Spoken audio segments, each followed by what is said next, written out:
మయూర Ayurveda and సిద్ధ హాస్పిటల్లో November month ని ఆర్థరైటిస్ మంత్ గా అబ్జర్వ్ చేస్తున్నాం. ఒక్కొక్క నెల కూడా ప్రతి నెల ఒక్కొక్క డిసీజ్ పైన మేము వర్క్ చేస్తూ రావడం జరుగుతూ వచ్చింది.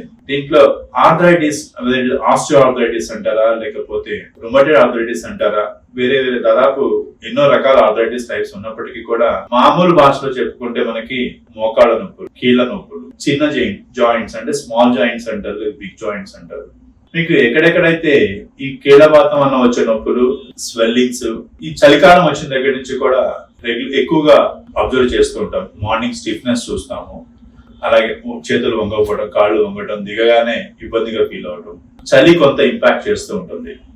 సో మరి ఇలాంటి కేసెస్ లో, ఇలాంటి పరిస్థితులు ఉన్నప్పుడు మరి ఇంకా పెయిన్ కిల్లర్స్ తప్ప, లేకపోతే ఏదో పాసివ్ గా కాకుండా ఏ విధమైన మెడికేషన్స్ ఉన్నాయి, ఏం చేయొచ్చు అనేది వాళ్ళ మనం డిస్కస్ చేద్దాం డాక్టర్స్ మాటల్లోనే. సో డాక్టర్ చంద్రలేఖర్, ఆర్థరైటిస్ అంటే జనరల్ గా పెయిన్స్ అని అనుకుంటుంటాం. So different kinds of arthritis అనేవి ఉన్నాయి. మనకి గౌట్ ఆర్థరైటిస్ అంటాం, ఆస్టియో ఆర్థరైటిస్ అంటాం, రుమటాయిడ్ ఆర్థరైటిస్ అంటాం, యాంకైలోసిస్ స్పాండిలైటిస్ కూడా దీని కిందకే వస్తుంది అనమాట. సో ఇవన్నీ ఏంటంటే జనరల్ గా జాయింట్స్ కి సంబంధించిన డిసీజ్ అనమాట. ఆర్థరైటిస్ అంటేనే జాయింట్స్, బోన్స్ కి సంబంధించిన డిసీజ్. సో ఇక్కడ ఏమవుతుందంటే ఒక్కొక్కటి ఒక్కొక్క టైప్ అనమాట. కొన్ని ఏమో ఏజ్ రిలేటెడ్ గా వస్తాయి, కొన్ని ఆటో ఇమ్యూన్ అంటాం. సో డిఫరెంట్ గా ఉంటాయి. మీరు రుమటాయిడ్ ఆర్థరైటిస్ చూసే పని అయితే ఇది ఆటో ఇమ్యూన్, ఎందుకు వస్తుందని మనం చెప్పలేము అనమాట. సో ఎవరిలో అయినా కూడా రావచ్చు. అలాగే ఆస్టియో ఆర్థరైటిస్ చూసే పని అయితే వెయిట్ బియరింగ్ జాయింట్స్, అంటే మోకాళ్ళలో ఎక్కువగా వస్తూ ఉంటుంది. సో ఇది వచ్చి వెయిట్ వల్ల రావచ్చు, ఏజ్ వల్ల కూడా రావచ్చు అనమాట. అలాగే గౌట్ ఆర్థరైటిస్ కూడా అంతే. సో మన బాడీలోని యూరిక్ యాసిడ్ అనేది ఎక్కువ అవుతే గౌటీ ఆర్థరైటిస్ అంటాం. సో వీటన్నిటిలో కూడా సిమ్టమ్స్ అనేవి కొంచెం కామన్ గా ఉంటాయి అనమాట. బోన్స్ లో పెయిన్స్ రావడం కానీ, జాయింట్ పెయిన్స్ ఉండడం కానీ, వాపు ఉండడం, అలాగే రెస్ట్రిక్టెడ్ మూవ్మెంట్స్, అంటే మనకి మూవ్మెంట్ అనేది సరిగ్గా చేయలేకపోవడం, కింద కూర్చొని లేవలేకపోవడం, మెట్లు ఎక్కలేకపోవడం, అలాగే ఎక్కువ ఏదైనా కొద్దిసేపు పని చేసినా సరే బాడీ అంతా పెయిన్స్ రావడం. ఈ రుమటాయిడ్ ఆర్థరైటిస్ లో చూసుకునే పని అయితే మనకి పొద్దున్న లేవగానే బాడీ అంతా పట్టేసినట్లు ఉండడం కానీ, అలాగే మార్నింగ్ స్టిఫ్నెస్ అంటాం అనమాట. సో అంటే పొద్దున బెడ్ నుంచి లేవడానికి వాళ్ళకి చాలా బద్ధకంగా అనిపిస్తూ ఉంటుంది. లేచి ఒక పని చేయాలంటే ఒక అరగంట టైం పడుతుంది అనమాట. సో ఇదన్నీ కూడా మనం ఏంటంటే సిమ్టమ్స్ గా చెప్పుకోవచ్చు. సో రుమటాయిడ్ ఆర్థరైటిస్ అనేది ఆటో ఇమ్యూన్ అని తెలుసు అనమాట. సో దీంట్లో సిమ్టమ్స్ అనేవి చాలా డిఫరెంట్ గా ఉంటాయి. కొంతమందికి ఏమో ఈ మార్నింగ్ స్టిఫ్నెస్ అనేది కామన్ గా చూస్తూ ఉంటాం. సో ఇది కాకుండా జాయింట్స్ లేదు చేతి వేర్లు షేప్స్ మారిపోవడం కానీ, లేదు బాడీ షేపే కూడా సరే స్పైనల్ కార్డ్ కానీ, ఇవన్నీ కూడా షేప్స్ మారడం, ఇవన్నీ చూస్తూ ఉంటాం అనమాట. పర్మనెంట్ క్యూర్ లేదు అనేసి అంటూ ఉంటాం. ఎందుకంటే ఇది ఆటో ఇమ్యూన్ కాబట్టి ఆబ్వియస్లీ పర్మనెంట్ క్యూర్ అనేది కష్టం. బట్ ఏంటంటే మనం ఇక్కడ మయూరాలో ఆయుర్వేదిక్ అండ్ సిద్ధ మెడిసిన్స్ యూజ్ చేసి, అలాగే ఎక్స్టర్నల్ గా మనం సిద్ధ ప్రకారం వర్మ ఉంటుంది, సో అవి చేస్తూ, అలాగే ఆయుర్వేదిక్ లో పంచకర్మ, సో ఇవి కూడా మనం యూజ్ చేసి పేషెంట్ కి సిమ్టమాటిక్ గా రిలీఫ్ ఇస్తూ ఉంటాం. సో జనరల్ గా ఇప్పుడు పేషెంట్ ని ఒక సక్సెస్ రేట్ అయితే కూడా మనకి చాలా పాజిటివ్ గా ఉంది. సో జనరల్ గా ఈ కోల్డ్ క్లైమేట్ లో ఒక రుమటాయిడ్ ఆర్థరైటిస్ పేషెంట్ కి పెయిన్స్ అనేది ఎక్కువగా ఉంటాయి, స్టిఫ్నెస్ కూడా ఎక్కువగా ఉంటుంది. సో అలాంటప్పుడు మనం ఇక్కడ కొన్ని ఇంటర్నల్ మెడికేషన్స్ ఇచ్చామన్నమాట. సో ఒక 45 years ఫీమేల్ కి మనం ఇదే మార్నింగ్ స్టిఫ్నెస్, అలాగే జాయింట్ పెయిన్స్, ఈ చేతి వేళ్ళు వాపు రావడం, కాళ్ళల్లో వాపు రావడం, అలాగే మోకాళ్ళ పెయిన్ ఎక్కువగా ఉండడం, నడవలేకపోవడం, అన్ని జాయింట్స్ లో కూడా పెయిన్స్ అనేవి చూస్తాం. తను పాస్ట్ 5 years గా సఫర్ అవుతూ ఉన్నారనమాట. సో అట్ ప్రెసెంట్ మనం 3 months మెడికేషన్ ఇచ్చాము. బట్ ఇప్పుడు అట్ ప్రెసెంట్ ఈ క్లైమేటిక్ కండిషన్ కోల్డ్ గా ఉన్నా సరే జాయింట్ పెయిన్స్ అనేవి నార్మల్ గానే ఉంది, సివియర్ అవ్వకుండా ఒకేషనల్ గానే పెయిన్స్ అనేవి వస్తున్నాయి. With in 3 months of internal medication and 7 days of external treatment.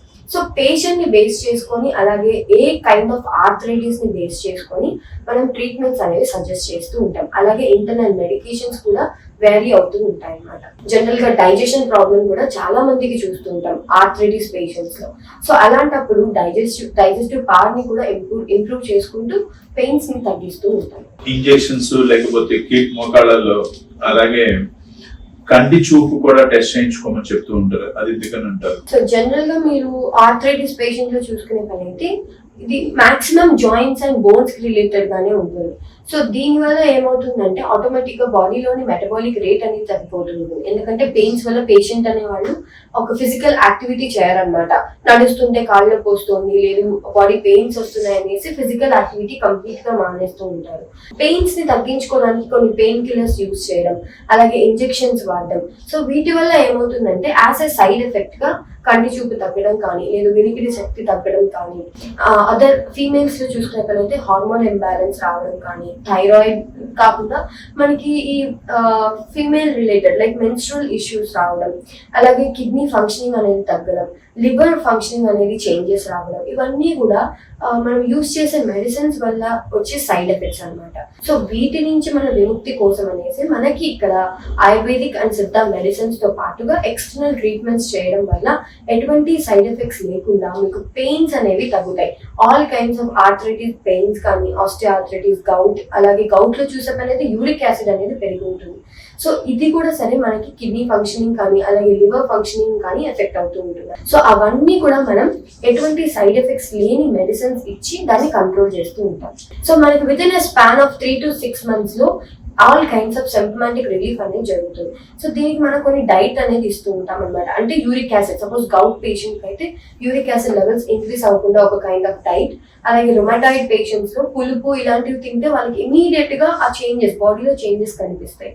So అలాంటి వాళ్ళకి ఏ ఫుడ్ అవాయిడ్ చేయాలి, అలాగే ఎలాంటి ఫుడ్ తీసుకోవాలి, అలాగే ఆస్టియోఆర్థరైటిస్ లో కాల్షియం తగ్గిపోతుంది. మీకు కామన్ గా వినుంటారు అనమాట, మోకాళ్ళలో నుజ్జు జరిగిపోయింది అనేసి వింటూ ఉంటారు.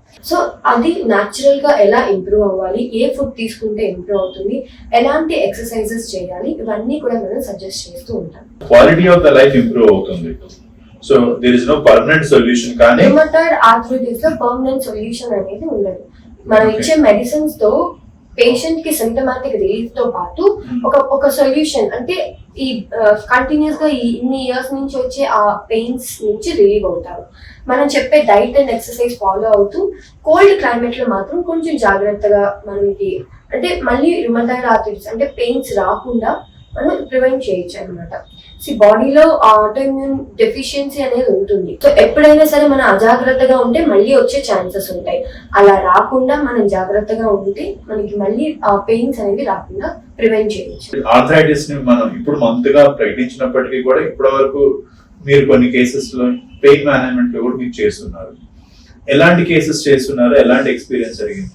I have the experience of arthritis regarding osteoarthritis. The patient regarding age above 35. So the patient has difficulty in climbing the steps. Climbing the steps, she feels more pain. So she came with the difficulty in our hospital. After that, we are treated with pain management cases like that Podigi treatment. That is herbal pottery massage. And after that, Agni Karma, we are using the Agni Karma treatment. It is cured. So like that arthritis nowadays affecting everybody. In other sciences, they are following painkillers. So we are not using a like kind of any painkillers. We are using the natural kind of treatment methods. So that kind of treatment method we are approaching for all the patients. The patients get very happy and go with happy. Thank you. What was your experience, doctor? As we already discussed, rheumatoid arthritis being an autoimmune disease, it is really difficult to cure and kind of incurable. So for the management along with the medicines as well as treatments, some food restrictions are also there. We are like providing food restrictions to the patients and some movement restrictions also, what to do and what not to do. Pathyan it is called.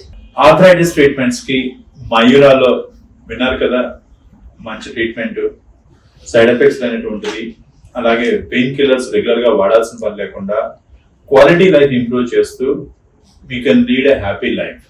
So rheumatoid arthritis లాంటి patients కి అది permanent గా తగ్గదు. కాకపోతే దాంట్లో మీరు treat చేసుకోకపోతే అసలు పూర్తిగా వంగటము అంటే బెండ్ అవుతుంటే నొప్పులు వస్తాయని అనుకుంటూ ఉంటాం.